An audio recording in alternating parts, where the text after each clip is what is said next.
This is the story of TWA-800. No, not the TWA-800 that most of you are familiar with, but the 1964 crash of a TWA-707. On the 23rd of November 1964, a TWA-707 was flying from Rome's Fumincino Airport to Ellinikon Airport in Greece. Captain Lovell went over the pre-flight briefing. The weather was good. There was some choppy weather over northern Italy, but other than that, all of Europe was great. After having lunch with a friend, Captain Lovell decided to perform the visual inspection of the plane. Everything seemed to be in order. They decided that the first officer would be the one flying the plane out of Rome that day. As they studied their departure, they did their pre-flight checklists. ATC came on and gave them permission to start their engines. As they taxied, they got their takeoff clearance. This meant that they wouldn't have to hold short or pause at the runway. They could just turn onto the runway, open up the throttles, and go. Even though the first officer would be the one flying, Captain Lovell was the one who had access to the nose steering wheel, so he would hand the plane off to the first officer when they were at 80 knots. They got onto the runway and started their takeoff roll. As they reached 80 knots, the data coming in from engine number 4 showed that they had an issue. 2 seconds later, a reverse thrust light came on for engine number 2. Something was wrong. Instantly, Captain Lovell decided to reject the takeoff, as it would not be safe to continue it. And since they were well below their V1 speed, it was the right call. Captain Lovell, now in control of the plane, pulled back the engines to idle. He then used the speed brakes and the brakes to slow the plane down. He then engaged the reverse thrusters. Reverse thrust is a mechanism by which planes can use the thrust from their engines to slow down. The concept is really simple. The thrust from an engine pushes a plane forward. Now, if you were to redirect that thrust forward, it would help slow the plane down. That's basically what a reverse thruster does. It redirects the thrust in the opposite direction of motion so that the plane slows down. On the 707, this was done using clamshells or buckets. When the reverse thrust was activated, the buckets moved into the jet exhaust and they redirected it forwards. As the crew rejected the takeoff, the plane yawed violently to the right. Something was wrong. The plane was not slowing down as expected. A crew member let the captain know that the tires on the right side of his plane had blown. But there was a problem. The last 2,000 feet of the runway was closed for maintenance. Captain Lovell struggled to keep his plane under control, and he saw a steamroller traverse the runway. He tried to turn the plane to the left in order to avoid hitting the steamroller, but he failed. Engine number 4 slammed into the steamroller, tipping it over. 800 feet beyond that, the plane came to a halt, minus engine number 4.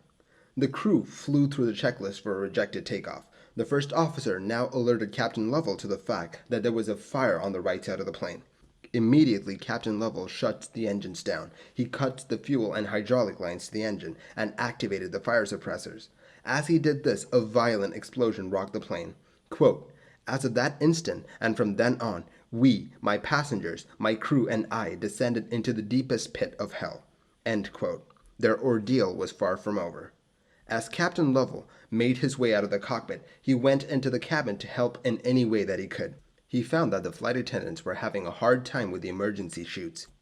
In addition to all of this, the aisles of the cabin were full of people. He made his way back to the cockpit. He opened the cockpit window and threw the escape rope out. He thought he would be able to help the passengers from the outside, but as he hit the ground, he saw that the entire bottom portion of the plane was on fire.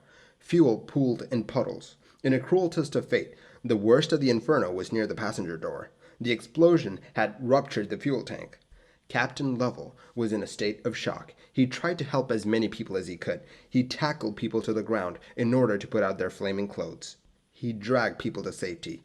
Even though the fire trucks responded in minutes, for him and everyone on board, it felt like an eternity.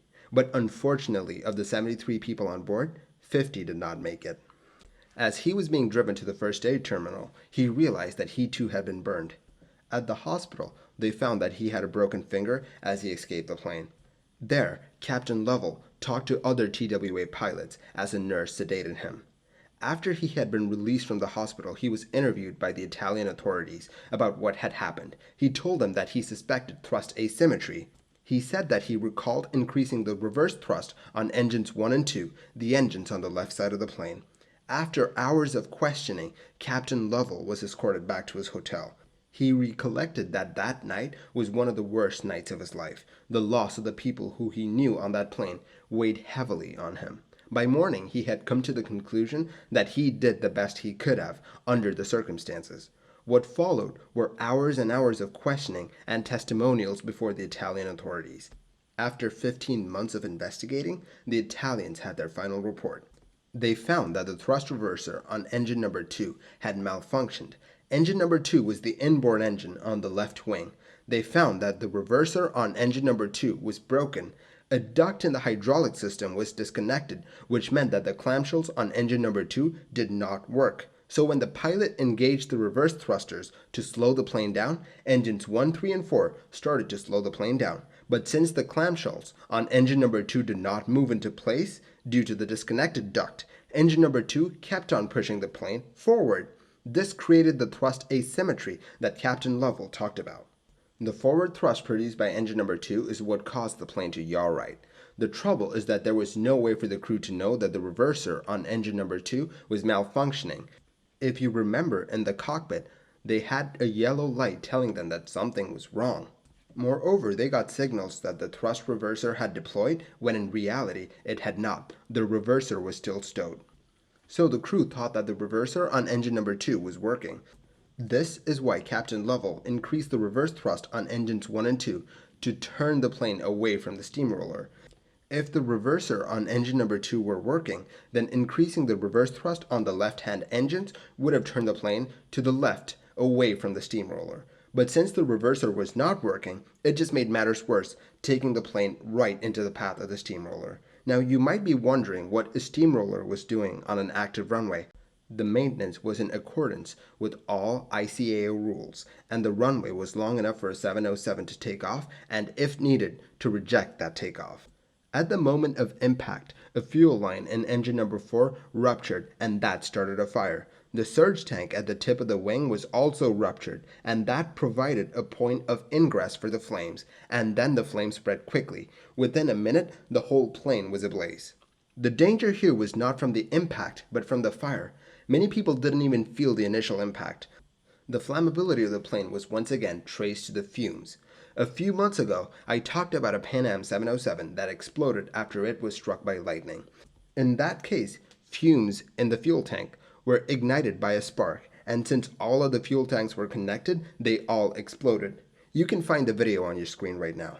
Here as well, the same thing happened. The plane had just flown across the Atlantic, and so the tanks were full of volatile fumes. It's those fumes that ignited first on Flight 800.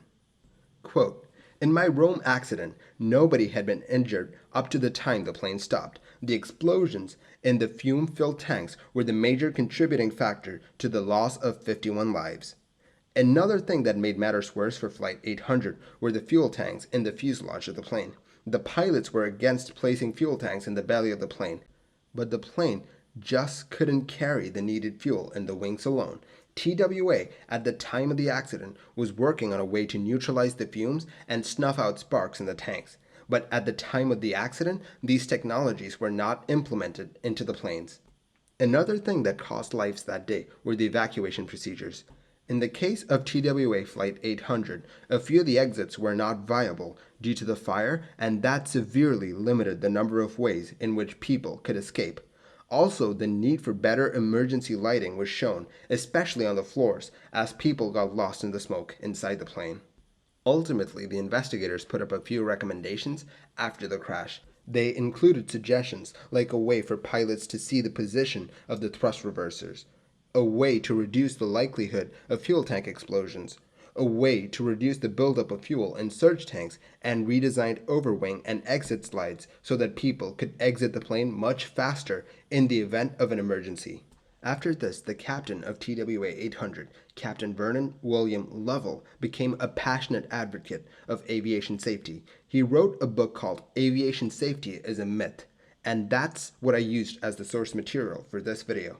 The book is raw and emotional, and it gives you insight into the mind of a pilot after an accident like this. If you have some time on your hands, I highly recommend that you read it. You can pick up a used copy for $3 on Amazon. A brand new copy is $850 for some reason. There's also a digital copy that you can read for free. When reading the book, something hit me. I'm reading this book 56 years after it was written, and I realized that the book no longer holds true. Sure, aviation safety might have been a questionable thing back then, but things have improved so much now. Take the last recommendation, for example. Redesigned overwing exits and slides so that evacuations could be more effective. In 2005, an Airbus A340 overshot a runway in Canada.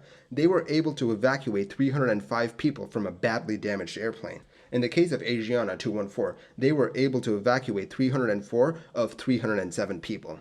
In the case of Emirates 521, they were able to evacuate all 300 people. In the case of China Airlines Flight 120, they were able to evacuate all 165 people.